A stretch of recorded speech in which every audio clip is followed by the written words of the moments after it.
दोस्तों 30 जून 1908 में रशिया के सिबेरियन रीजन में सी लेवल से लगभग 6 से 10 किलोमीटर ऊपर एक एस्ट्रॉइड आके गिरता है जो कि लगभग 50 मीटर लंबा होता है लेंथ में। और इस ब्लास्ट का इंपैक्ट इतना होता है कि उस एरिया के 80 मिलियन ट्रीज को वो डिस्ट्रॉय कर देता है। और यार जिन्होंने भी इस घटना को अपनी आंखों से होते हुए देखा है ना, मतलब वहां के जो रोजमर्रा की जिंदगी जीने वाले लोग हैं, उनका कहना है कि ऐसा लग रहा था कि आसमान से आग बरसने लग रही है और आसमान बट गया। और कुछ साइंटिस्ट की माने तो ये जो ब्लास्ट था इसका इंपैक्ट 1000 टाइम्स ज्यादा था हिरोशिमा में जो बम गिराया गया था उससे भी। और यार ऐसा ही इंपैक्ट एक बार फिर से देखने को मिलता है 15 फरवरी 2013 और रशिया में ही। और यार इस ब्लास्ट के कारण वहां पे 1100 से ज्यादा लोग इंजर्ड हो जाते हैं और 33 मिलियन यूएस डॉलर्स का नुकसान होता है रशिया को। और ये जो ब्लास्ट था ना, इसका जो इंपैक्ट है वो 30 टाइम्स माना जाता है हिरोशिमा में परमाणु बम के अटैक से। तो चलिए आज की इस वीडियो में जानते हैं कि जब ये 30 मीटर का एस्ट्रॉइड और 50 मीटर का एस्ट्रॉइड धरती पे इतनी तबाही मचा सकते हैं तो क्या होगा जब एक बहुत बड़ा एस्ट्रॉइड धरती पे गिरेगा। पिछले कुछ हफ्तों में धरती के लिए आसमानी आफत बढ़ती ही नजर आ रही है। 140 feet space rock heading towards Earth's way. NASA is about to intentionally crash a spacecraft into an asteroid, and they're going to do it right here on live television. The asteroid named Dimorphos you're looking at on your screen.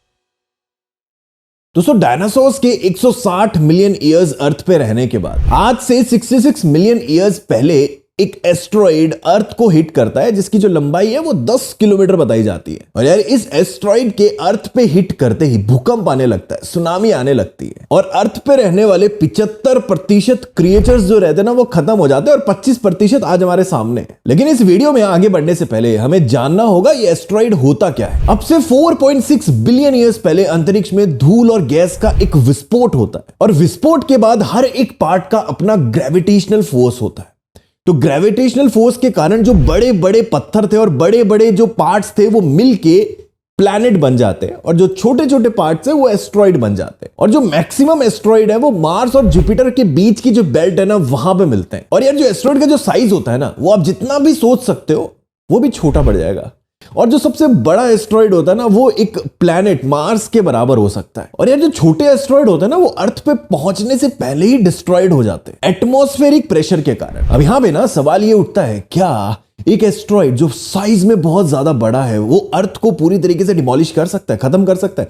तो इसका जो जवाब है वो है हाँ, yes कर सकता है, बट ये डिपेंड करता है उसके साइज पे। दोस्तों अगर मैं आसान भाषा में बताऊं ना तो अर्थ को डिस्ट्रॉय करने के लिए जरूरी होता है एक अर्थ के साइज का एस्ट्रॉइड। और यार ये मैं खुद से नहीं बोल रहा हूं, ये यूनिवर्सिटी ऑफ कोलोराडो के जो प्रोफेसर हैं ब्रेन टून, उनका कहना है। अगर यार इनकी एस्ट्रॉइड रिसर्च पे हम थोड़ा सा ध्यान देते हैं ना तो इनका मानना है कि 4.5 बिलियन ईयर्स पहले एक एस्ट्रॉइड था जिसका नाम था थिया, जो कि साइज में लगभग मार्स जितना बड़ा था। वो अर्थ से टकराता है, टकराने के बाद जो इंपैक्ट होता है ना उससे निकल के कुछ हिस्सा मून बन जाता है और बाकी के जो हिस्से हैं ना वो सोलर सिस्टम में इधर से उधर घूमते रहते हैं और ये अभी भी देखे जा सकते हैं। और यार एक इंटरेस्टिंग बात बताता हूं, डायनासोर के टाइम पे जो एस्ट्रॉइड धरती से टकराया था ना ये उससे 500 गुना बड़ा था। तो यार आप इमेजिन कर सकते हैं कि 10 किलोमीटर बड़ा लेंथ में एस्ट्रॉइड जो है वो जब अर्थ पे गिरता है उसके इंपैक्ट से लगभग सारी लिविंग स्पीशीज खत्म हो सकती हैं। तो यार ये 6700 किलोमीटर वाले एस्ट्रॉइड ने अर्थ का क्या हाल किया होगा। दोस्तों अगर साइंटिस्ट की माने तो उनका कहना है कि जो टक्कर होगी अर्थ की एस्ट्रॉइड के साथ ये आमने सामने वाली टक्कर नहीं होगी, लेकिन इस टक्कर के बाद अर्थ पे जो लिविंग स्पीशीज है वो सारे खत्म हो जाएंगे। अब यार आप लोग मुझसे एक सवाल जरूर पूछेंगे कि भैया ये जो है पास्ट में तो हुआ है पर इसके क्या चांसेस हैं कि ये फ्यूचर में भी हो। तो चलिए इसके जवाब को डिस्कस करते हैं। अगर हम पास्ट पे जाते हैं तो आपको पता ही है कैसे एक एस्ट्रॉइड धरती पे से डायनासोर्स का नामो निशान मिटा सकता है। दोस्तों अगर नासा की मानते हैं तो अगर कोई एस्ट्रॉइड है जिसका डायामीटर 140 मीटर है या फिर लगभग 460 फीट है जो अर्थ के 7.4 मिलियन किलोमीटर्स में ऑर्बिट कर रहा है, तो यार ये जब किसी सिटी पे गिरेगा ना तो उस पूरी की पूरी सिटी को डिस्ट्रॉय कर देगा। साइंटिफिक अमेरिकन में ना एक बहुत ही पॉपुलर इंटरव्यू आया था, बहुत फेमस पर्सन थे गैरी टून का। उनका क्या कहना था कि एस्ट्रॉइड जो है वो 1 किलोमीटर वाइड हो तो वो किसी भी प्रकार की प्राकृतिक आपदा, नेचुरल डिजास्टर लेके आ सकता है अर्थ पे, जो कि ह्यूमंस को खत्म कर सकता है अर्थ से, यानी एंड ऑफ लाइफ। और यार ये होगा कैसे, मतलब क्या कोई बड़ा तूफान आएगा या फिर एक ही बार में सब खत्म? तो गैरिट ने अपने इंटरव्यू में बताया कि जब ऐसा होगा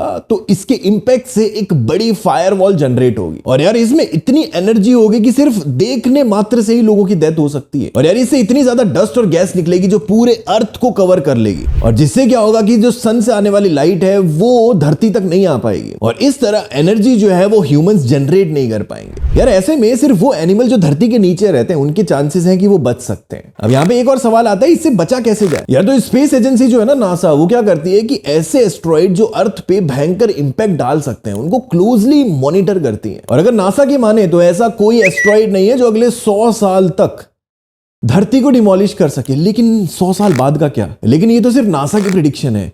बट यार नासा ने जो प्रिडिक्ट किया है ऐसा ना हुआ तो बाय चांस कोई भूला भटका एस्ट्रॉइड धरती की तरफ आने लग गया और नासा का ध्यान ना उस पे गया तो रिसेंटली नासा ने अपने डार्ट यानी कि double asteroid reaction test mission को टेस्ट किया, जिसमें नासा ने क्या किया पता है आपको? एक बहुत बड़ा एस्ट्रॉइड था, उसे अनमैन्ड यानी मतलब एक बंदे को नहीं भेजा, अनमैन्ड जो रॉकेट होता है ना, सिर्फ रॉकेट आता है, उसकी हेल्प से उसे डिस्ट्रॉय कर दिया। यार तो जैसा कि मैंने बताया ये एक टेस्ट मिशन था, मतलब इसमें ऐसा नहीं हो रहा था कि एस्ट्रॉइड धरती की तरफ आ रहा हो और धरती वालों ने बचा लिया हो, मतलब उसको रास्ते में डिस्ट्रॉय कर दिया। एक एस्ट्रॉइड ऐसे पड़ा हुआ था भाई, तो उनको क्या किया नासा वालों ने, एक रॉकेट भेज के डिस्ट्रॉय कर दिया। चलो वो तो ठीक है, लेकिन यार इससे एक बात जाहिर जरूर होती है कि जब ऐसा अभी हो सकता है तो आने वाले टाइम में जब कोई एस्ट्रॉइड धरती की तरफ बढ़ रहा होगा तो यार नासा या कोई भी जो स्पेस एजेंसीज है वो उसको रास्ते में डिस्ट्रॉय कर सकते हैं, क्योंकि टेस्ट सक्सेसफुल हो गया है तो आगे आने वाले टाइम में भी हम अपने आप को सिक्योर मान सकते हैं। मतलब मान लो भैया कुछ नहीं होने वाला है, ऐसा मान लो, क्योंकि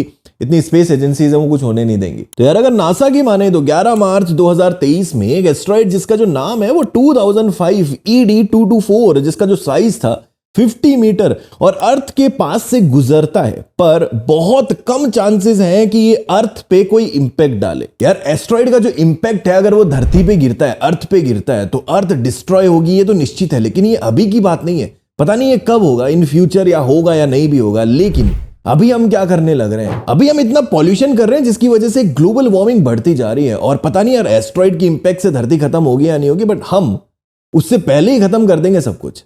तो ध्यान रखो यार, सतर्क हो जाओ। तो यार वीडियो कैसी लगी आपको जरूर बताना कमेंट सेक्शन में। मुलाकात करेंगे और एक्साइटिंग वीडियोस के साथ। Stay tuned, keep watching and thank you so much for watching this video till the end.